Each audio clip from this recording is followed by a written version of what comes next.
Oi, gente, boa tarde, boa noite já. Hoje a gente vai dar continuidade aqui, né, à leitura do nosso livro O Cérebro da Criança. E hoje a gente vai ficar com a leitura do primeiro capítulo, que ele inicia aqui, ó, na página 23, para quem estiver aí com o livro, tá?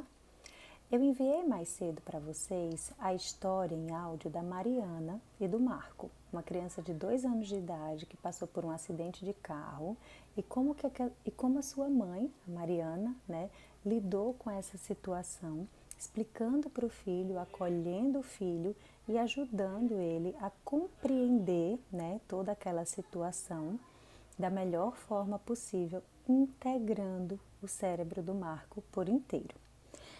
Aqui nesse primeiro capítulo, o autor, Dr. Daniel, ele traz para a gente uma criação de filhos levando em consideração o cérebro. Olha só como ele começa. Normalmente, os pais eles são especialistas em relação ao corpo dos filhos. A gente sabe que a temperatura acima de 37,5 já significa um estado febril. A gente sabe como limpar um corte para não infeccionar a nossa criança. A gente sabe quais são os tipos de alimento que podem deixar os nossos filhos mais agitados antes de dormir. Mas mesmo os pais mais cuidadosos, e esclarecidos, eles costumam não ter informações básicas sobre o cérebro dos seus filhos. Não é surpreendente isso? E ele traz aspectos e habilidades como disciplina, tomada de decisão, autoconhecimento, como lidar com a escola, com os relacionamentos e assim por diante, são determinados pelo nosso cérebro. Ou seja, ele, gente, o cérebro é o nosso órgão responsável por determinar quem somos e o que fazemos. E por que a gente nunca levou isso em consideração na criação e na educação das nossas crianças? Então, o Dr. Daniel ele traz o seguinte: a gente não está querendo dizer para vocês que ao educar ou ao cuidar de um filho, a gente precisa livrar ele de todas as frustrações da paternidade ou dar conta de absolutamente tudo que vai acontecer na vida dessa criança. Isso seria uma missão quase que impossível, né?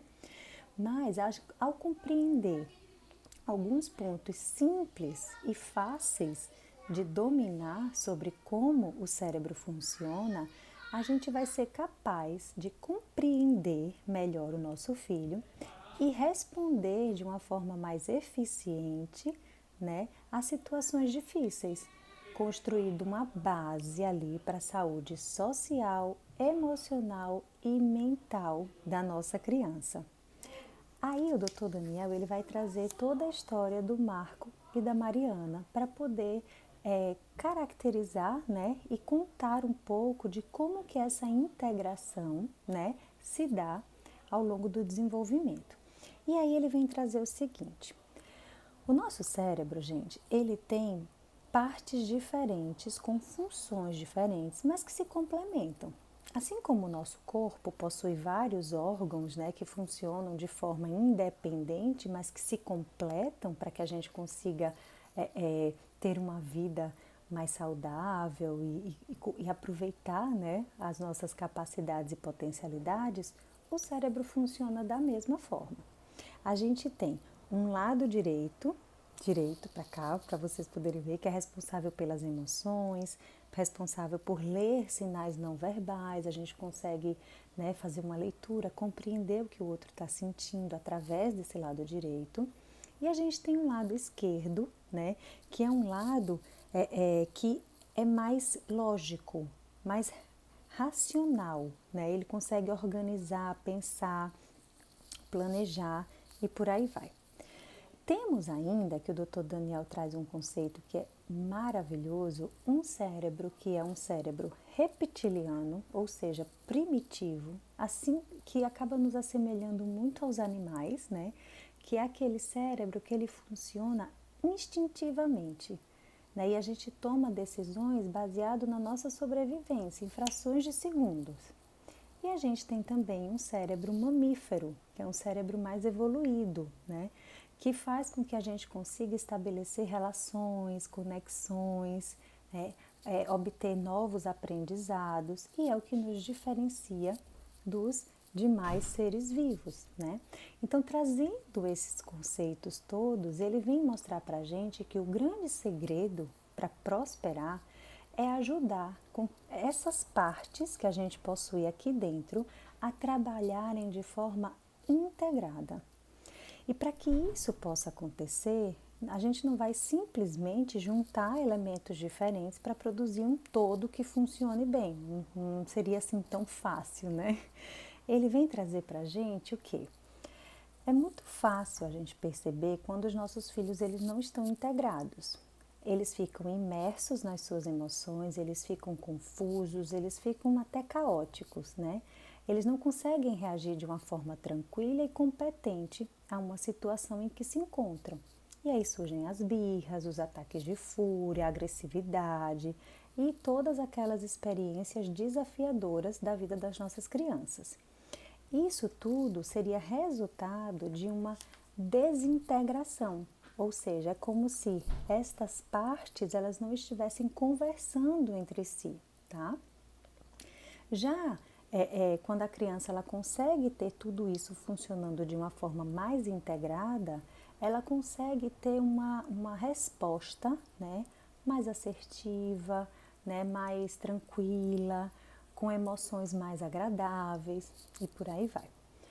E aí ele traz um dado que foi um divisor de águas, assim, né, principalmente para os neurocientistas e para todo mundo que trabalha com o desenvolvimento, né, com educação, com ciência e por aí vai. Foi descoberto nos últimos anos que o nosso cérebro ele tem uma capacidade que até então não era conhecida, né? Descobriu-se que o nosso cérebro é plástico, é moldável, ou seja, ele pode modificar fisicamente durante a vida, não apenas na infância, como a gente achava que acontecia antes. Então, gente, o que é que vai moldar o nosso cérebro? O que é que vai ser responsável por isso? A experiência. Tudo aquilo que faz parte do contexto e do dia a dia dessa criança, desse adulto ou até desse idoso. Porque se o nosso cérebro é plástico, ele é plástico em qualquer fase do desenvolvimento humano, não é só na infância, tá? Então, sabendo-se disso, a gente primeiro parte da ideia, né, de que, ai, que bom, né, porque a gente pode a qualquer tempo estar aprendendo algo, né, estar adquirindo uma nova habilidade, mas por outro lado, a gente precisa ter um pouquinho de cuidado também, porque além da experiência, existem outras características como o temperamento, que é algo biológico, né, como as condições ali da vida daquela criança, ou desse adulto ou desse idoso, que vão estar interferindo também nessa construção, tá? Para a gente também não querer botar toda a responsabilidade em cima de uma única coisa, de um único fator.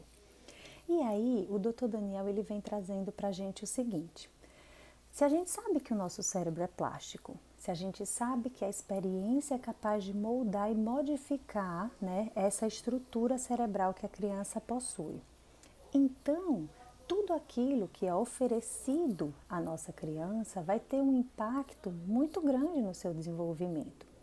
Então, por exemplo, crianças que passam horas diante da tela, jogando videogame, vendo televisão, enviando mensagens de texto, eles vão programar o seu cérebro de determinada forma. Já outras crianças que passam horas do seu dia em atividades educativas, esportes, música, vão programar esse cérebro de uma outra forma. Então, a partir dessa experiência, esse processo de programação e reprogramação, né, vai se consolidando e os nossos filhos eles vão criando conexões diferentes, né, e estabelecendo caminhos únicos no seu desenvolvimento. Aí o Dr. Daniel traz a história da Mariana e do Marco. Se você ouviu aqui, eu mandei no áudio aqui em cima. Quando a Mariana, a mãe do Marco, ajuda o Marco a contar e recontar a história que aconteceu com ele e com a sua babá por diversas vezes, ela vai desarmando emoções assustadoras e traumáticas do cérebro direito do Marco, né? Que até então estavam dominando ali aquele cérebrozinho. E ela faz isso buscando detalhes bem pontuais e lógicos do cérebro esquerdo. Então, ela vai contando a história com todos os seus mínimos detalhes. Então, aos 2 anos, se a gente for pensar, esse lado esquerdo ele está iniciando o seu desenvolvimento, né? Mas quando a gente consegue integrar o lado direito com este lado esquerdo que está se desenvolvendo, o Marco ele consegue lidar com esse acidente de uma forma que faz sentido para ele. Se a Mariana não tivesse ajudado ele dessa forma, contando e recontando a história até que ele compreendesse isso, esses medos do Marco, que dominam aqui o lado direito, eles não teriam sido resolvidos e eles poderiam emergir, né, de uma forma diferente. O Marco ele poderia desenvolver, por exemplo, fobias de andar de carro ou de ficar separado dos pais. E o cérebro direito ele poderia até ter saído do controle de outras formas, fazendo com que o Marco passasse a ter ataques recorrentes de birra, porque ele não ia conseguir lidar com aquela emoção e por aí vai. Em vez disso, né, a Mariana ela fez com que o Marco recontasse essa história. E aí ajudou ele a focar a atenção nos detalhes reais do acidente, como também na emoção que ele sentiu durante cada detalhe. E aí permitiu que os dois lados, né, tanto o esquerdo quanto o direito, juntos, literalmente, né, trabalhassem para que ele compreendesse aquela situação. E com essa integração, né, ele volta, né, uma criança de 2 anos, ao seu desenvolvimento normal, conseguindo aprender a lidar com essas emoções desagradáveis de uma forma mais tranquila. Então, a gente compreendendo isso já começa a nos trazer um norte, né, que às vezes a gente tenta poupar ou tenta evitar ou tenta não entrar em tantas emoções assim com a nossa criança. E muitas vezes, quando a gente faz isso, a gente deixa que o lado direito tome conta, né? E a criança passe a ter comportamentos desintegrados, porque ela não entende por que está acontecendo aquilo. Eu só entendo que eu sinto algo ruim, mas eu não entendo o porquê, tá? Então, só que tem uma má notícia nisso tudo. A gente precisa, além disso, de compreender essa questão da integração e da desintegração, a gente precisa compreender que é preciso esperar que o cérebro do nosso filho se desenvolva para que ele possa, de fato, ter uma compreensão. Tanto que a Mariana, ela ia respeitando a linguagem do Marco e indo até onde o Marco alcança. Eu não ia poder chegar e querer explicar tudo o que aconteceu, não é assim também, a gente não pode ir muito além. Porque o cérebro ele tem um desenvolvimento que acontece ao longo do tempo e a gente não pode querer antecipar fases, porque isso também não vai ser legal nesse processo de integração e desintegração. E se a gente for pensar, o cérebro de uma pessoa ele só é considerado totalmente desenvolvido por volta dos 20 e poucos aninhos. Então, enquanto ele está na infância e na adolescência, é preciso ir respeitando os limites, né, daquela criança, certo? Então, o que é que ele traz mais aqui para a gente que é importante? Que um cérebro integrado, ele resulta numa tomada de decisão mais aprimorada, um melhor controle do corpo, das emoções, uma autocompreensão mais completa, relacionamentos mais fortes, sucesso escolar. E tudo vai começar, gente, com as experiências que os pais e outros cuidadores vão oferecer para essa criança, estabelecendo bases para uma integração e uma saúde mental. Então, tudo vai iniciar, gente, vai iniciar no vínculo, né? Na forma como você tem se relacionado com a sua criança, né? Que está aí ao teu lado. Logo em seguida, ele entra, para explicar isso de uma forma mais específica, ele vai entrar no conceito do bem-estar, né? Como se nós fôssemos um rio. A gente explica esse conceito aqui em cima também no post que saiu no Insta. Então, onde a gente coloca que a nossa saúde mental, o nosso bem-estar é como se fosse um rio navegando, né?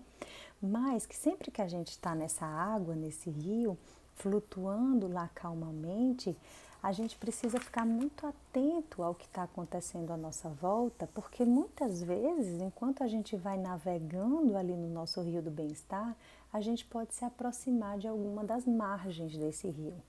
E que essas margens, elas provocam diferentes problemas. Por exemplo, uma margem, ela vai representar o caos, onde você se sente fora do controle, né? Já do outro lado, na outra margem, ela representa a rigidez, que é o oposto do caos.